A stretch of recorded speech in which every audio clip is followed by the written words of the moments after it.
This is Believe in Buckeyes with Brian Brownie and Chimdi Chekwa. We have a great show for you guys. We got more football to talk about. Late last week, we was able to catch up with one of our former coaches, Darrell Hazell, to kind of get understand that what it takes to coach and get a team ready for early in the year. So we'll share some of that interview with you guys here. But let's start off and hit them Football with is the back, action. and BetOnline is your number one information source for all your sports wagering info with all the up-to-minute stats, news, scores, and matchup breakdowns. Get the latest odds, spreads, and totals from the NFL and college football at your fingertips with BetOnline's real-time updates on statistics, news, and odds.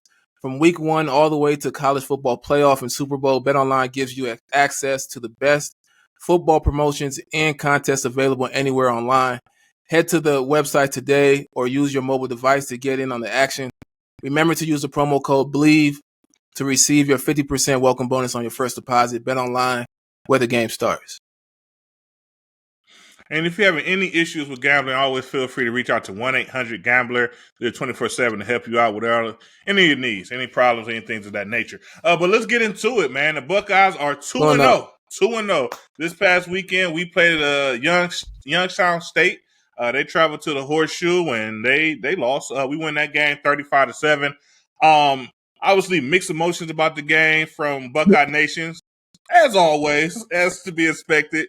With our, I think our Buckeye Nation would say, we're a pretty spoiled bunch. But I think we kind of want to kick off the game with some positives, man. Let's kind of talk about some things that we did well, what we saw, what we wanted to kind of just share with the crew. Well, Tim, what you got? I would say when it comes to the quarterbacks, the train is leaving the station. I think Kyle McCord, he's not his conductor of the train, right? And Devin Brown is along for the ride at this point. Devin Brown got some opportunity to play. I thought there was some nerves in there. I don't think he really played to what he's capable of.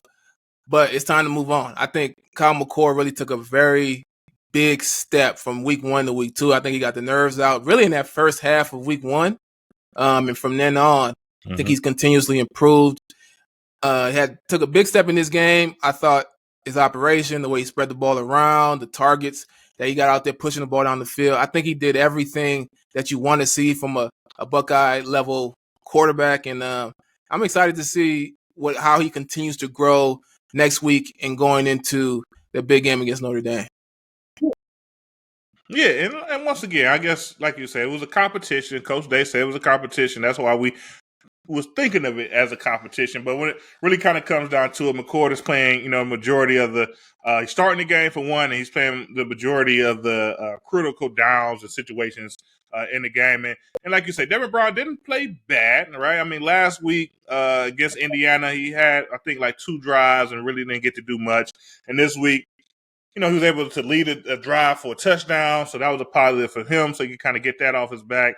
Has some other opportunities in the red zone as well that didn't quite go his way. But, once again, it just felt like you say, a little nerves. His first time playing in the shoe. He just kind of felt and, more or less kind of looked like the backup, more or less, right? And it looked like it would be McCord's team. He had 3 touchdown passes in this game. He was a hit his old high school classmate Marvin Harrison Jr. for 2 of those touchdowns, and also I would say our number 2 receiver, I guess you want to say that wears number 2, Emeka for a touchdown as well after a good catch and run from him. But once again, like you say, he just looked very comfortable. He made some throws, he pushed it downfield in the post game on that second one to Marvin Harrison. Coach Day kind of said, he improvised like that. Marvin was supposed to be more of almost a decoy in that play and supposed to kind of hit an underneath route, but he saw the defense. Marvin ran by the guys. He was able to make the play and score a touchdown there. So, like I say, I think he, once again, has done enough to kind of secure that he is that number one quarterback. We see the stats. We see the 3 touchdowns. We see guys running down the field, scoring touchdowns, and that's what we get excited about. But what I got from Kyle McCord is his ability to see the field better this week. And we all remember C.J. Stroud and his ability to run an offense. But CJ was really good at seeing the field, being able to put the ball where it needed to be. I thought in this game against Youngstown State, and what you just mentioned, on that play, it wasn't designed to go to Marvin Harrison, but he ended up seeing the safety come up and understanding that guy's going to be running free. I think he showed me that he can spread the ball across the field, and he has a good ability to understand this is what the defense is giving me, and I could take what they're giving me, and which is really important because we have a lot of talent on this Ohio State offense. And if you can just take what the defense gives you, it allows you to spread the ball around and really create explosive plays with that level of talent on the outside. And what I thought after game one, I'm like, dang, this guy is really accurate, in between the hashes, but on the outside, it didn't seem like he really had a lot out there. And game two, in week two, he seemed like he could do it all. So I was excited to see that for sure. Yeah. Yeah, that's for sure. And then also we want to kind of give a shout out to our defense, right? I mean, the first drive, they give up a touchdown. And so at one point it's 7-7 early in the game. And you're thinking like, is this going to be a letdown here? It's going to be a close game against a team that's not very good. That's not on Ohio State's level. But from there, after that first drive, they kind of, circle the wagons there and shut them out for the rest of the game and only allow 7. So obviously Youngstown State came out. If you watch the game, they executed. They did so. They took advantage of some of the blitzes and they kind of, did things right and was able to execute.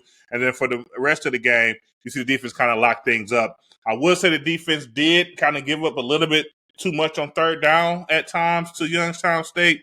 But once again, you want the defense to hold the team to minimum points, and 7 points is just really, not that much. So I would say good job overall to them. But I guess looking at the game, obviously, like I said, we played against Youngstown State. We won 35-7, so I think it was a positive. We're 2-0. We got a chance to get better against Western Kentucky here in the coming weeks. But there is some things that we need to improve on after this game and after watching it. And I think it kind of starts with, I would say, short yardage and just kind of executing and winning in certain situations. From and the game. If you listen to Twitter, this is one of the most demoralizing wins in Ohio State history, right? Everybody's mad after winning, man. This is crazy. This is one of the craziest kind of fan base type situations, man. You listen to other fans of other college teams, and they just want to win. Like we just want to win.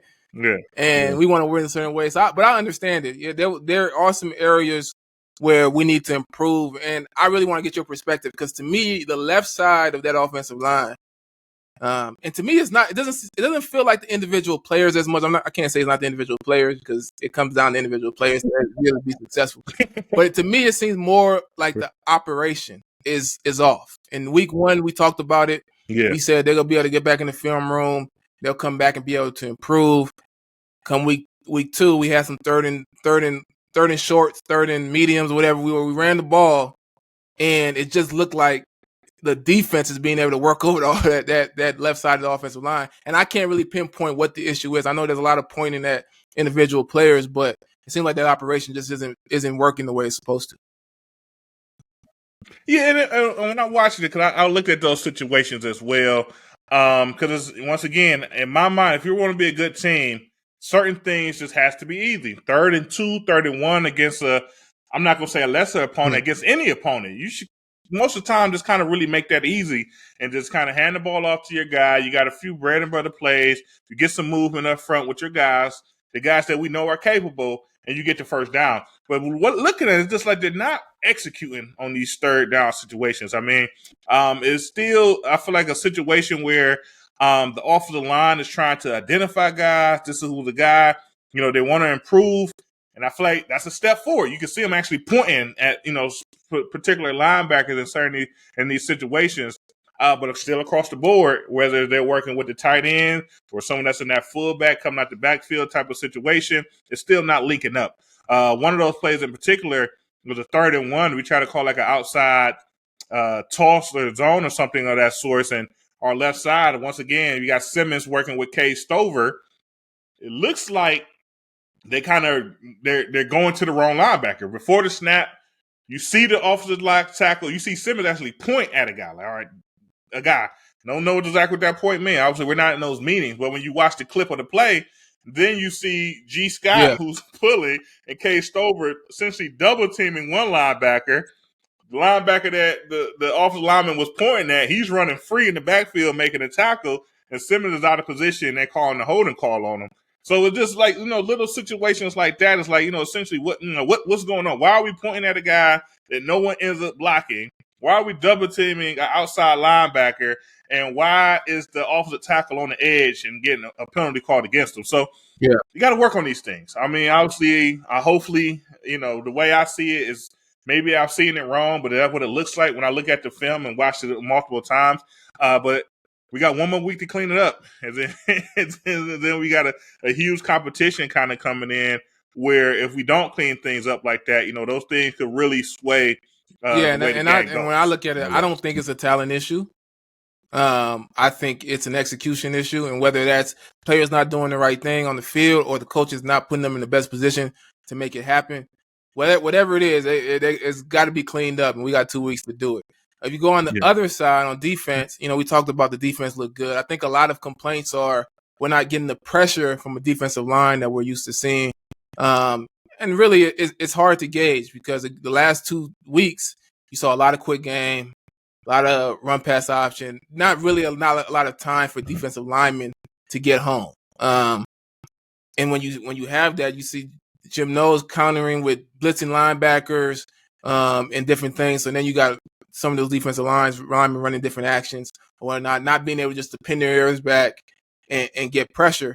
But honestly, I'm not sure we have the edge, the speed rusher that people are looking to see. I think we have some guys who can get after the quarterback, but maybe not in the way that we're used to seeing in the past. And I think it's okay. I think we definitely have to figure out a way to affect the quarterback. But at the same time, I think if we get more drop back pass, I think we will be better positioned to do it. But obviously, it's an area for improvement. Yeah, and I would agree. I mean, like sometimes you would like to see a defensive end just get on the edge, be the guy, and go. But a lot of times, they're kind of playing through offensive tackles, and they're winning. I would say they're winning these blocks, but it's just a little bit slower of a win. You're squeezing pockets. But going into this week, we have Western Kentucky coming into town. This is a team that so far in the year has scored, I believe, the first game of the year against USF, University of Southern Florida. They scored about 42 points. Last week, they put up over 50 points. So this is a team that's definitely capable of scoring. So I think the defense, this is going to be a game where the defense is really going to get put to test if we're looking at a team that's averaging 45 points early in the season. Yeah. So, it'd be exciting and interesting to see. I hear you. And we, as players, we got to respect your opponent, right? You got to make sure that you go out there and play to win the game. But as a guy talking about the game, I don't have to respect them at all. Honestly, this week is a week to take another step forward in preparation to go see that monster in South Bend, which is Notre Dame. And it's an opportunity for each of these players to be able to go out there and improve their own self. Let's get more 3rd and 2, 3rd and 3 runs, and let's see if we can continuously and consistently convert. Let's get Kyle McCord throwing some more passes downfield, and let's allow him to continue to work on his operation. Defensively, let's get some pass rush, right? Those guys drop back and they score all these points. To me, that means there's an opportunity to create turnovers. There's an opportunity to go get after the quarterback and affect the quarterback. So I'm calling it what it is. This is another week to prepare for a tough road game. And honestly, I think it's the perfect setup. We go from Big Ten on. You have to get the win against a Big Ten team on the road.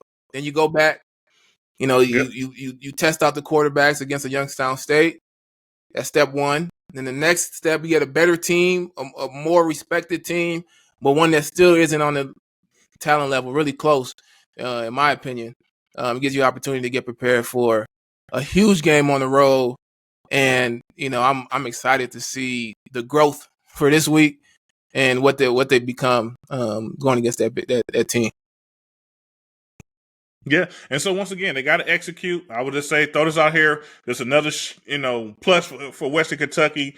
Right now, they're up 6-0 in a turnover margin. They got 3 turnovers in each of their weeks, haven't had a turnover. So, yeah, I think the Buckeyes need to execute, improve, but at the same time, do not take the opponent too lightly here and focus in on Western Kentucky. 6-0 on the turnover margin. That means they're going to regress to the mean. That means this is the game where that 6-0 becomes a little bit – it changes to maybe like 6-5, 6-6 or whatever. But yeah, and that's what we expect to see. That's what we expect out of our Buckeyes. That's what we expect out of our defense. But right now, we're going to go into our interview with Coach Darrell Hazell. It's going to get some real perspective from someone that's known and had to do it. A guy that's 7-0 against Michigan and know how to have some successful season as Ohio State and also some success as a head coach on the college level with Coach Darrell Hazell.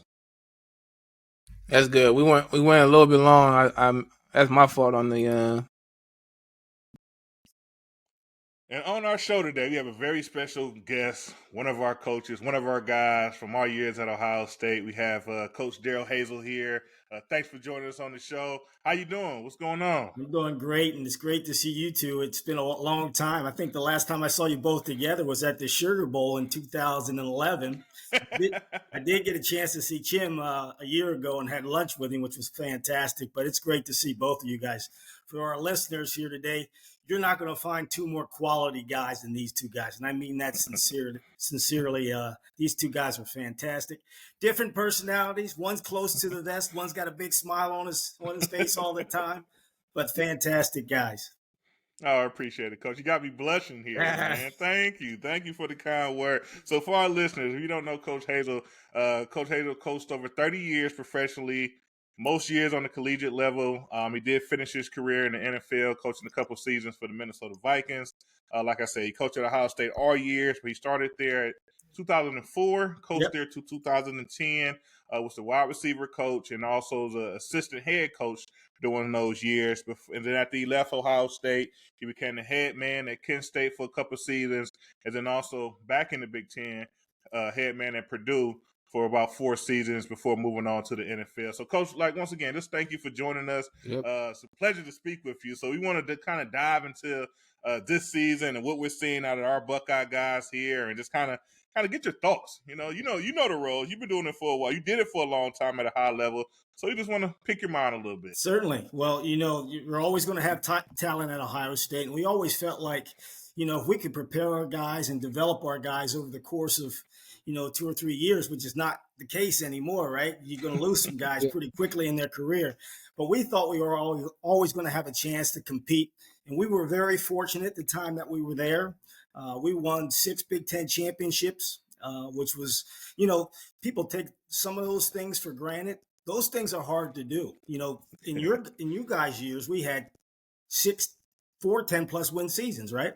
Mm-hmm. We had 4 10-plus win seasons. Those are hard things to do. So, there's a lot of things that go into that. Obviously, good players, good coaches, not screwing them up, making sure you're not tired going into football games at the end of the year. All those things are kind of a culmination of why you have some success. And right now, the team here has 2 quarterbacks. You have 2 quarterbacks of the quarterback competition that's going on.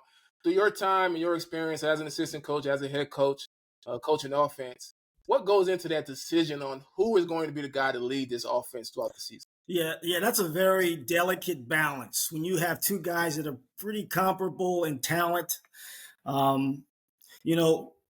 looking for a couple of things. One guy who's going to take care of the football, the guy that's going to move the sticks, right, and then obviously put the ball in the end zone. But there's another element that comes into play, believe it or not, the locker room element, right?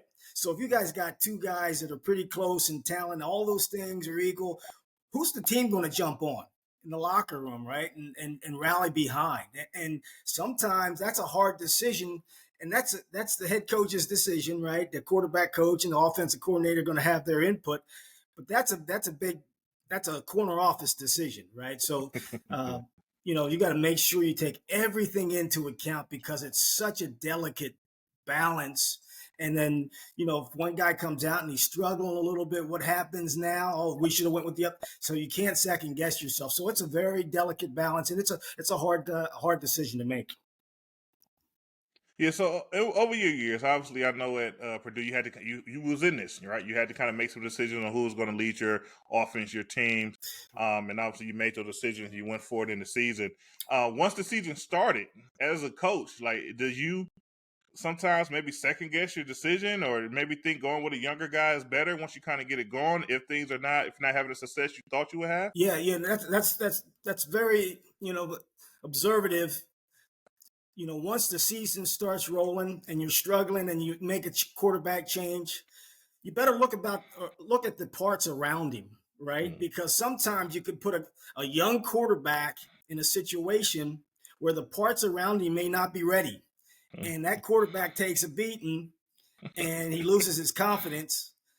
So those things come into play as well. Those are hard decisions. and this is where just thinking about making a decision now for the season is how much do you factor in what you think this quarterback can develop into? Because you have two guys who haven't played a lot of football, and I anticipate that they won't actually be the same guy at the end of the season that they are today. That's a great point. He's not going to look the same in week 3, week 5 that he does in week 1. And as a coach, you got to understand that, and you got to be somewhat conservative with that guy to kind of protect him. Just good protections, maybe keeping an extra guy in, maybe some free access throws early in the game to get him in some rhythm and get his confidence going. Some boots and nakeds that gets him on the edge so he can get some clean looks. So all those things are important, but you're right. Week 1 and week 5 should look different for whoever's the starting quarterback is. Yeah. And Coach, we always want to kind of, obviously we're early into the season here, thinking about Ohio State and college football in general.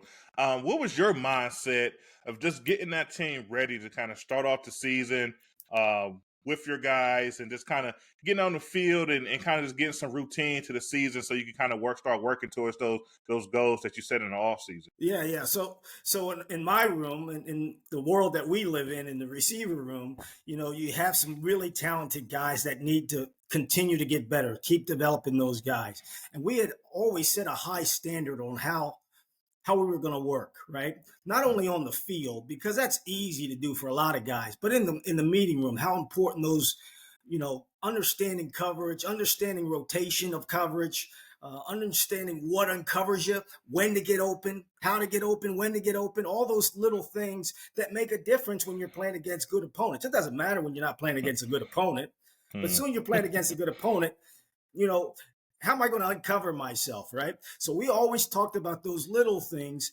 and my room was fantastic. You think about the guys that I was able to coach in those 7 years there, and we had unbelievable talent, but great young men in that room as well that were really – they were all in, and sometimes that becomes hard when guys aren't. Those guys were all in, and I don't want to start naming names because there were so many of them, right?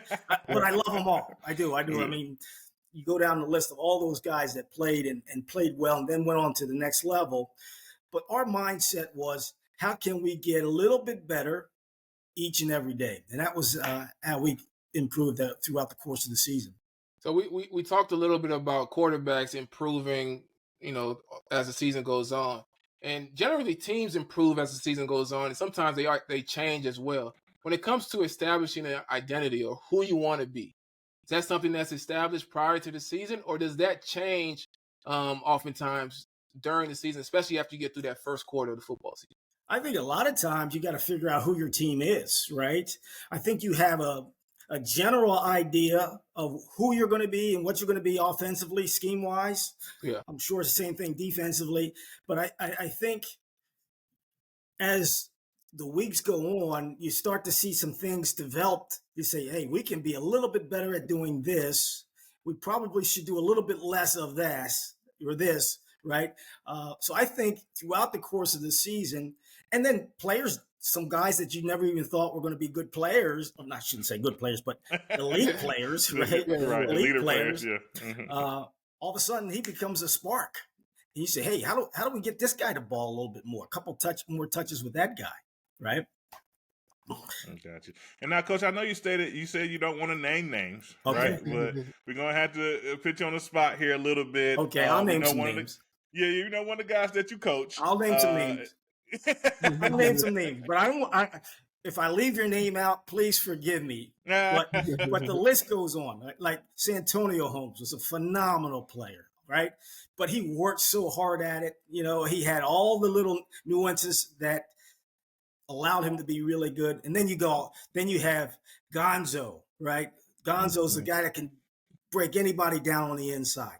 Then you got Teddy on the outside, who was the crowd got on their feet every time Teddy touches the ball, right? Yeah. And then you got Roy Hall that comes in against Michigan in 3rd and 16 and makes a enormous play for us, right?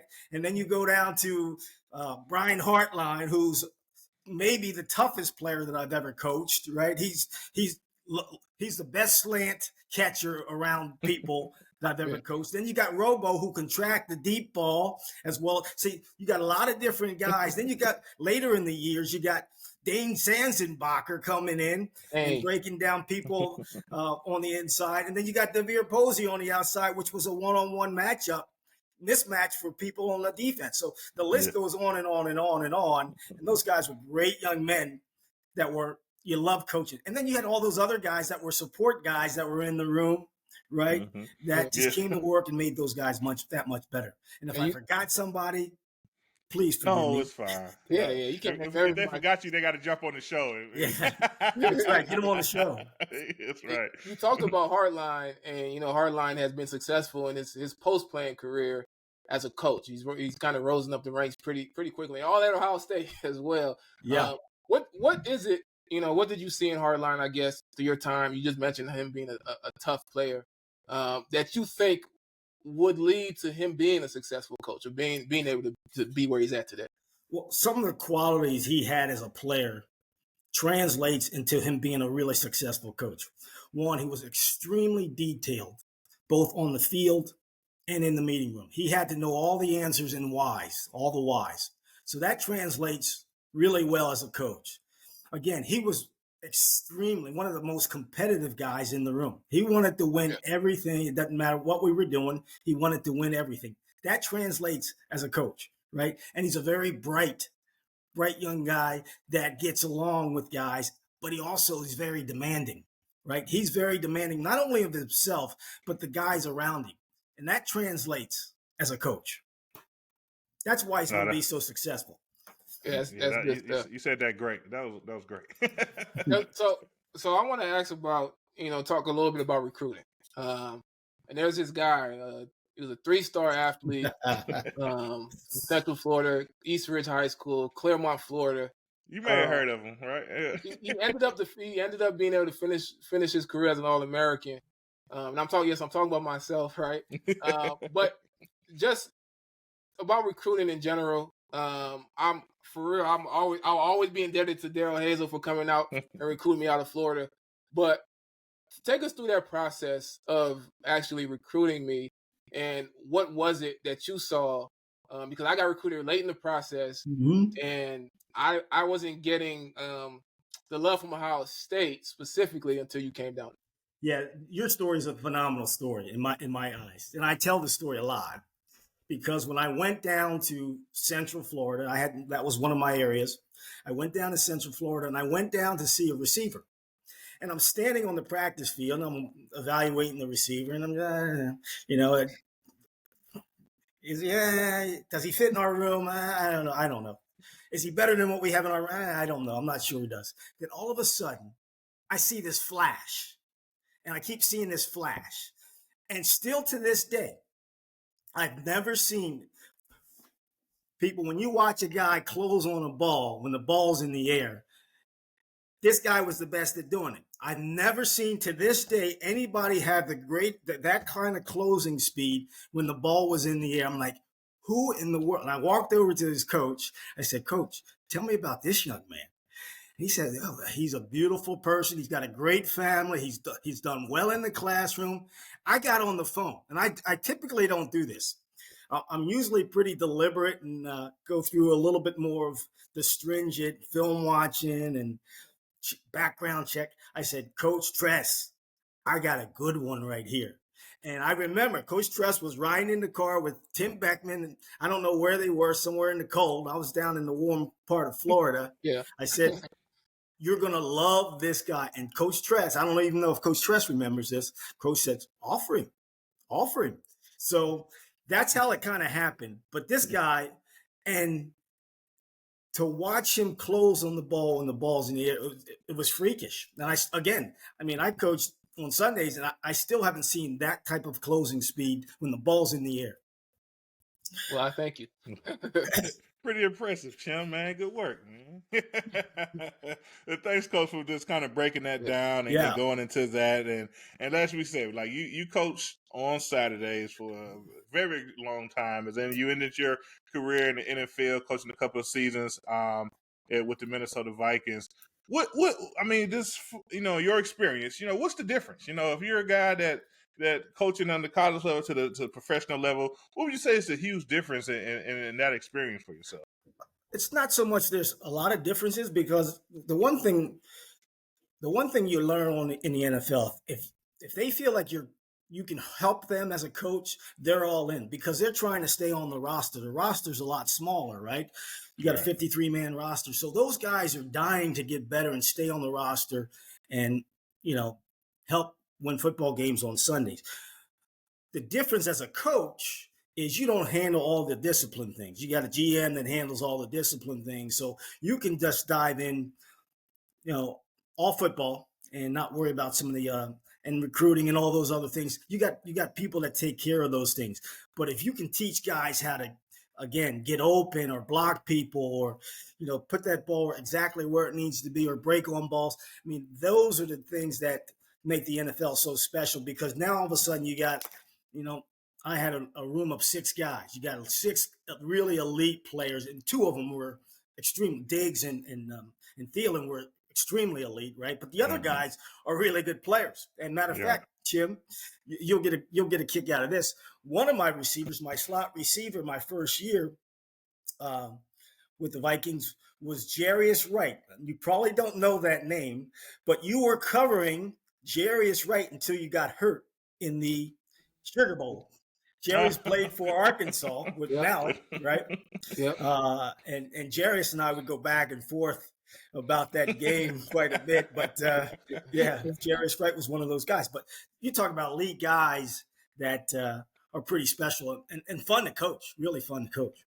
Yeah, and talking about the difference, NFL versus college, let's talk about the difference between college then and college now. I mean, you have the transfer portal, you have NIL, you have guys moving. Indiana has, I think, 48 new players this season. That's crazy. So how do you coach in today's era? I don't know, to be honest. I honestly don't know how you coach, because one of the big things, and I was talking to someone about this the other day, when we were at Ohio State, we would get our 4 and 5-star guys, but we got quite a few 3-star guys, right?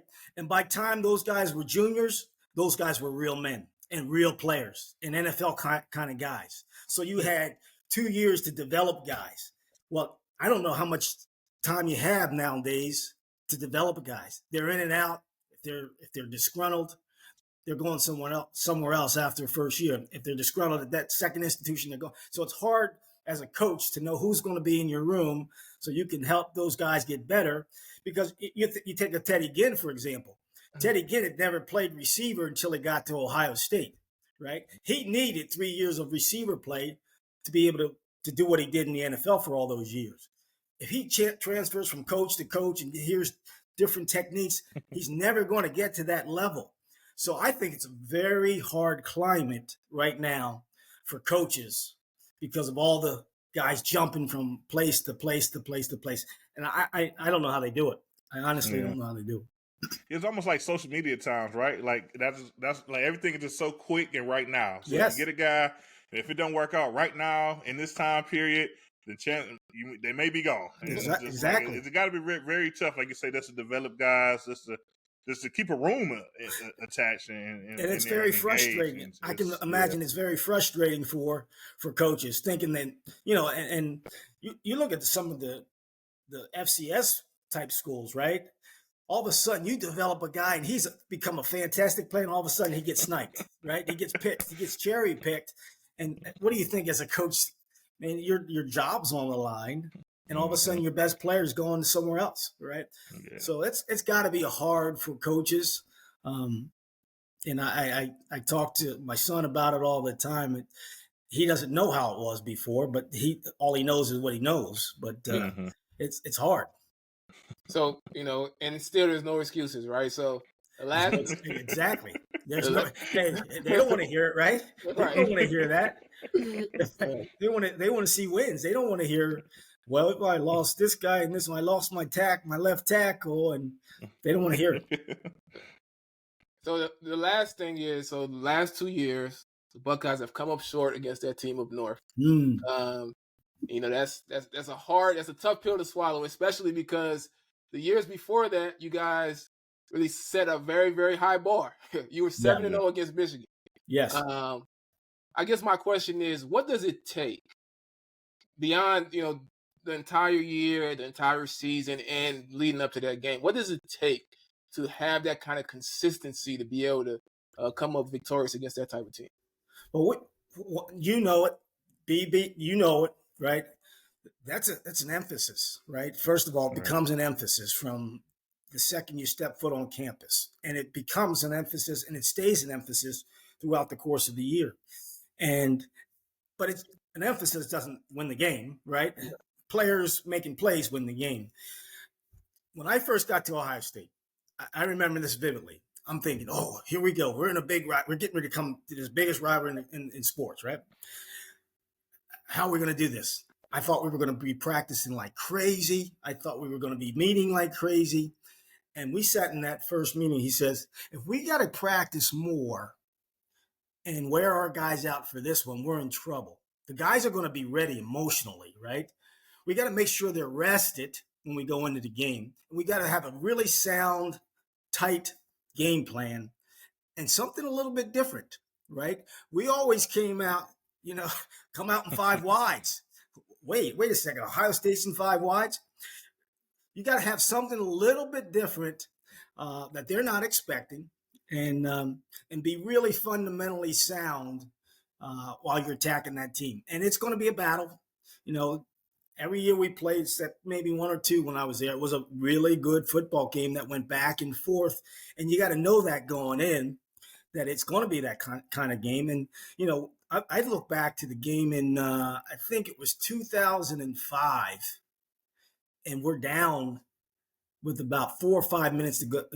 4 or 5 minutes to go in the game. Don't fact check me on the time, but we're down, and Donzo makes a huge play at the end. Santonio makes a huge play, and we come roaring back, right? So the whole momentum flipped, and again, that was a mindset of, okay, what do we need to do on this drive, and how we're going to get it done? And Troy was on fire, right? Troy was on fire and made plays, and so that was a fun game to be in. Coach.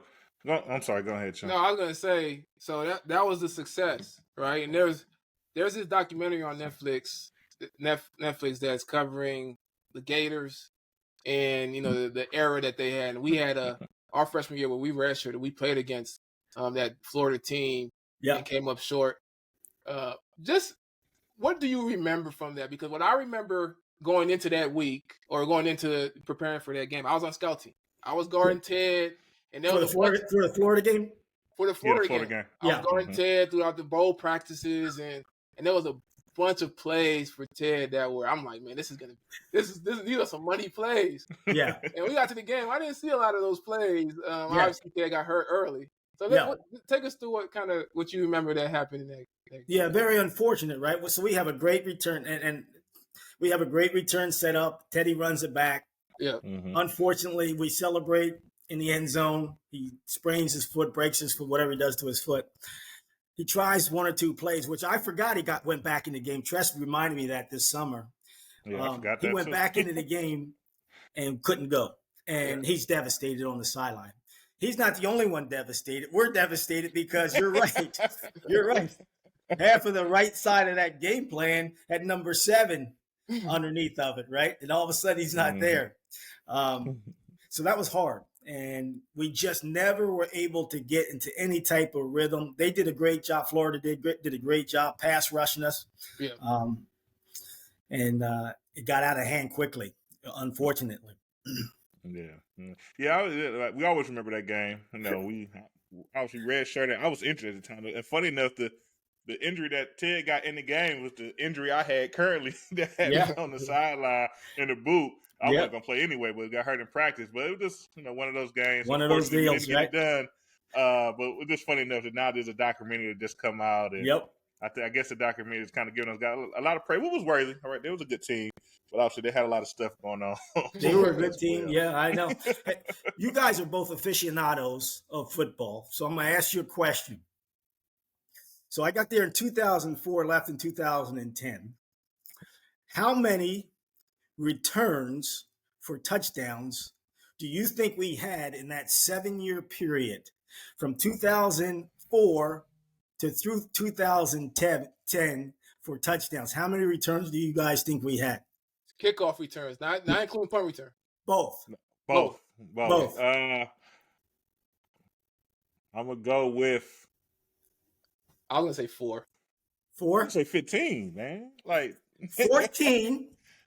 Yeah, We had 14. One was called back. Teddy had one called back in Indiana. He's walking in the end zone. We got a guy clipping on the 20-yard line. We about killed him. But we had 14 returns. Now, you asked I don't remember that many. Yeah. You don't remember that many? You asked about Ted Early was taking them all. You asked about the Michigan game. That was a big when we returned a kickoff for a touchdown in Michigan, 2010. Do you remember that one? Yep. So that's a big element to helping you win some. You just flipping the field, obviously, and anytime you can create some momentum, those are big plays. Yeah, 4. Did you say 4, Chim? 4, Chim. Come on, man. I went with the 4 that I remember in my head.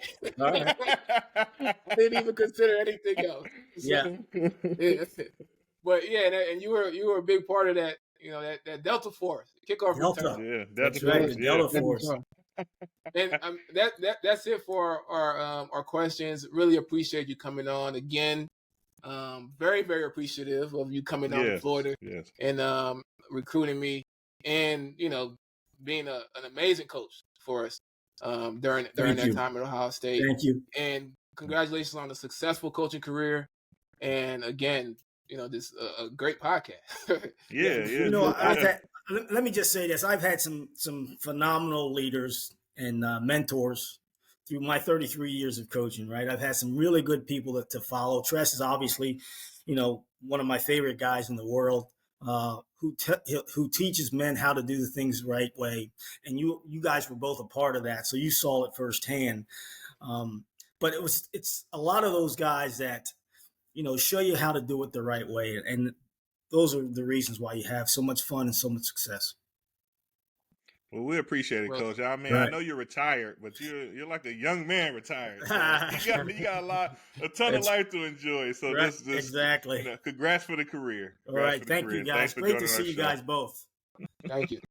Thank you. Yeah, you too.